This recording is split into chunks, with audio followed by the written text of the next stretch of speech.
Have you ever noticed how some people suddenly go quiet when life gets overwhelming? They stop replying, cancel plans, and seem to disappear without explanation. If you've experienced this, either from others or within yourself, you're not alone. This behavior is more common than you might think, and it often has less to do with not caring and more to do with how the brain handles stress. When stress hits, our brain goes into survival mode. Most people are familiar with fight or flight, but there's another response that's just as powerful: withdrawal. Instead of confronting the problem or running away physically, some people cope by shutting down and pulling back from the world. This can look like ignoring messages, avoiding conversations, or isolating themselves completely. It's not laziness or indifference, it's a protective response. For many, disappearing is a way to regain control. When everything feels chaotic, social interaction can become overwhelming. Even simple things like replying to a message can feel like too much. So instead, they retreat into a space where they don't have to meet expectations or explain themselves. It's their way of reducing pressure, even if it doesn't solve the actual problem. Another reason people disappear when stressed is emotional overload.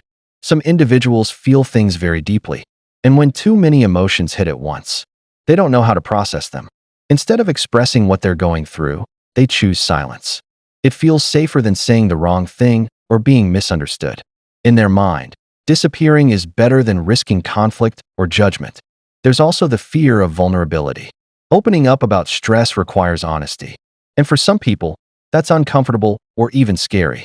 They may have learned from past experiences that showing weakness leads to rejection or criticism. So instead of asking for help, they handle things alone. Disappearing becomes a habit, a way to protect themselves from being hurt. Interestingly, people who disappear during stressful times are often the same ones who care deeply about others. They don't want to burden anyone with their problems. They might think, "I'll come back when I'm okay," or "I don't want to bring negative energy into someone else's life." But in trying not to be a burden, they end up creating distance instead. However, this coping mechanism has its downsides. While it may provide temporary relief, it can damage relationships over time. Friends and loved ones may feel confused, hurt, or even rejected. Without communication, people are left to guess what's going on, and they might assume the worst.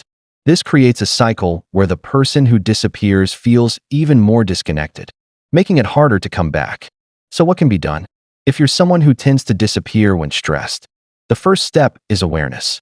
Recognizing this pattern is important. You don't have to suddenly share everything, but small steps can make a big difference. Even a simple message like, "Hey, I'm going through something right now, I just need some time," can help maintain connections without overwhelming yourself. If you're on the other side, someone dealing with a person who disappears, try to approach it with understanding instead of frustration. It's easy to take it personally, but often it has nothing to do with you. Giving them space while gently reminding them that you're there can make it easier for them to return when they're ready. At its core, disappearing during stress is a coping strategy. It's not perfect, but it's the brain's way of trying to handle overwhelming situations.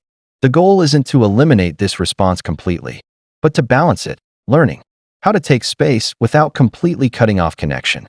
Because in the end, no one is meant to handle everything alone. And sometimes, the strongest thing you can do isn't disappearing. It's letting someone know you're struggling, even in the smallest way.